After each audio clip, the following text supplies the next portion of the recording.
अस्सलाम वालेकुम दोस्तों, उम्मीद है आप लोग बिल्कुल ठीक ठाक होंगे, खैर खैरियत से होंगे और हंसते मुस्कुराते होंगे। आप लोगों को फराह खान के चैनल पे बहुत बहुत खुश आमदीद। जी, आज मैं आपके सामने एक सवाल लेके आई हूँ और वो सवाल मैंने आज तक बहुत सुना। बहुत सारे लोग वो सवाल करते हैं, लेकिन मैं एक दफ़ा फिर अपने माशरे के कुछ स्पेसिफिक किस्म के लोगों से, कुछ स्पेसिफिक किस्म के ख़ानदानों से और कुछ एक ख़ास किस्म की जहनीत रखने वाले लोगों से ये सवाल है मेरा कि खुदारा मुझे एक सवाल का जवाब दीजिए।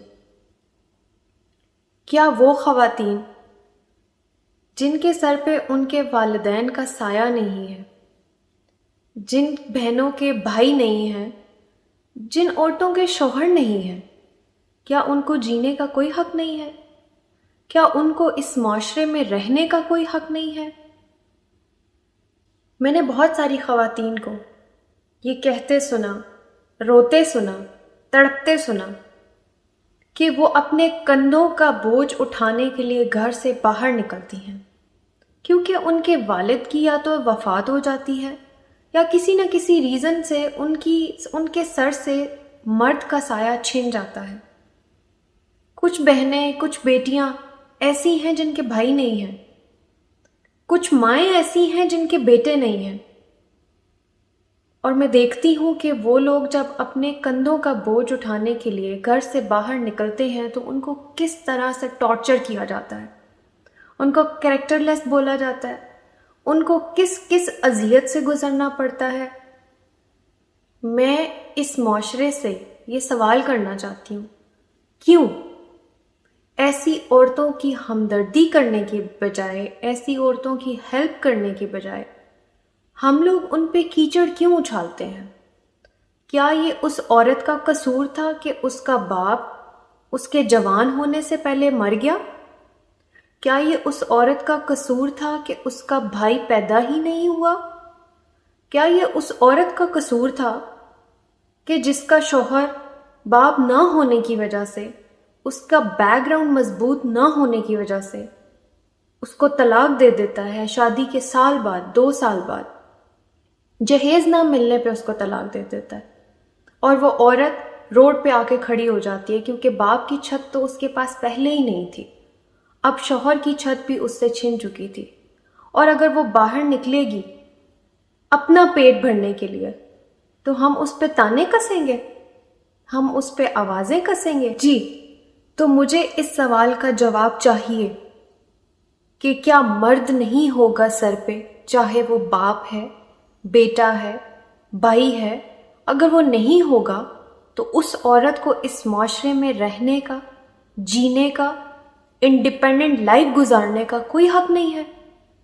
क्या वो भीख मांगे रोड पे खड़ी होके? अगर भीख नहीं मांगेगी तो काम करेगी, अपने कंधों का बोझ खुद उठाएगी, सरवाइव करेगी, फाइटर बनेगी, तो क्या उसे गली के कुत्तों की भौंकने की आवाजें भी सुननी पड़ेंगी? मेरा सवाल है उन लोगों से।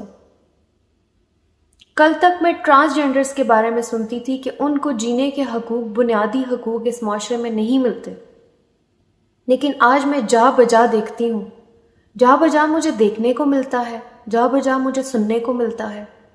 वो आंसू, वो तकलीफ, वो दर्द, वो कर्ब मैं शायद बर्दाश्त नहीं कर सकी, जो आज मैं आपके सामने आके ये सवाल करती हूँ, क्यों? आखिर ऐसी औरतों को जीने का हक क्यों नहीं दिया जाता इस माशरे में? क्या ये उनका कसूर है कि उनका बाप जवानी में आने से पहले फौत हो गया या किसी वजह से अपने बच्चों को छोड़ गया? क्या ये उस औरत का कसूर है कि उसका भाई नहीं था? क्या ये उस औरत का कसूर है कि उसका शौहर उसको छोड़ के चला गया? हमारा माशरा हमेशा औरत को कसूरवार क्यों समझता है? लेकिन आज मेरा सवाल सिर्फ इतना है कि हम खुदा हैं या हम बशर हैं? मुझे सिर्फ इस सवाल का जवाब चाहिए कि खुदा वाले काम हम क्यों कर रहे हैं? हमें किसने ये हक दिया है कि हम जजमेंटल हो जाएं? हमें किसने ये हक दिया है کہ ہم نے اگر ججمنٹس کرنی ہی ہیں تو وہ صرف عورت کے بارے میں کریں. کیوں؟ کیونکہ عورت لاوارث ہے؟ کیونکہ اس کے سر پہ باپ نہیں ہے؟ کیونکہ اس کی بیک گراؤنڈ مضبوط نہیں ہے؟ کیونکہ اس کو کوئی پوچھنے والا نہیں ہے؟ چلیے میں آپ کو ایک مثال دیتی ہوں. گلی یا محلے کا، علاقے کا کوئی ایس ایچ او ہوتا ہے. اس کا بیٹا ایک شور مچاتا ہے اپنے علاقے میں کہ بھائی میں ایس ایچ او کا بیٹا ہوں، میری تو ایک ٹھاٹھ ہے، میری تو ایک باٹ ہے، اور ڈراتا پھرتا ہے لوگوں کو کہ بھائی میں ایس ایچ او کا بیٹا ہوں، تم جانتے نہیں ہو میں کون ہوں، میں کس کا بیٹا ہوں. تو میرا آپ سے سوال ہے، کیا آپ لوگوں نے کبھی سوچا جس عورت کا باپ مر چکا ہے، بھائی نہیں ہے، شوہر نے اسے چھوڑ دیا، گلی گلی وہ محلے محلے میں اپنا جینے کا سروائیول کے لیے، اپنے جینے کے سروائیول کے لیے نوکریاں تلاش کرتی ہے، گھومتی ہے تاکہ اپنا بوجھ اٹھا سکے، عزت سے زندگی گزار سکے، کیا اس کا اللہ نہیں ہے؟ جی میرا یہی سوال ہے آپ سے کہ ایک ایس ایچ او کا بیٹا اپنے علاقے میں کتنی شان سے چلتا ہے. کہ میرے باپ کا تم لوگوں کو پتہ نہیں؟ تو میں یہ کہنا چاہتی ہوں کہ ان خواتین کا یا ان لوگوں کا جن کا سہارا صرف اللہ ہے، ان کی کیا ٹھاٹھ ہوگی، کیا باٹ ہوگی ان کی، اور کیا عرش پہ سنوائی ہوگی.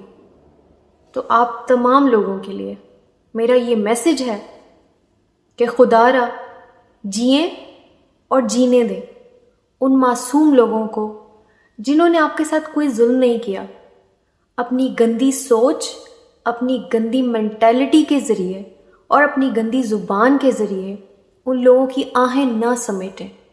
خدا را ایک دن آپ نے اس زمین کے نیچے جانا ہے جس زمین کے اوپر آج آپ اکڑ کر اپنی دولت کے بلبوتے پر، اپنی شان کے بلبوتے پر، اپنے عہدوں کے بلبوتے پر معذور، کمزور اور شریف لوگوں کی زندگیوں کو اجیرن بنا کے رکھا ہوا ہے. خدا را جئیں اور جینے دیں. اور آخر میں ہمیشہ کی طرح ایک ہی بات کہوں گی، ہنستے مسکراتے رہیے. کوشش کیجئے کہ آپ کی وجہ سے کسی کی آنکھ میں آنسو نہ آئے، کیونکہ خاموش آنسو اور خاموش بددعا نہ آپ کو یہاں سکون لینے دے گی، نہ آپ کی قبر کی منزلیں آسان کرے گی. اپنا بہت سارا خیال رکھیے. مجھے دیجیے اجازت. اللہ نگہبان.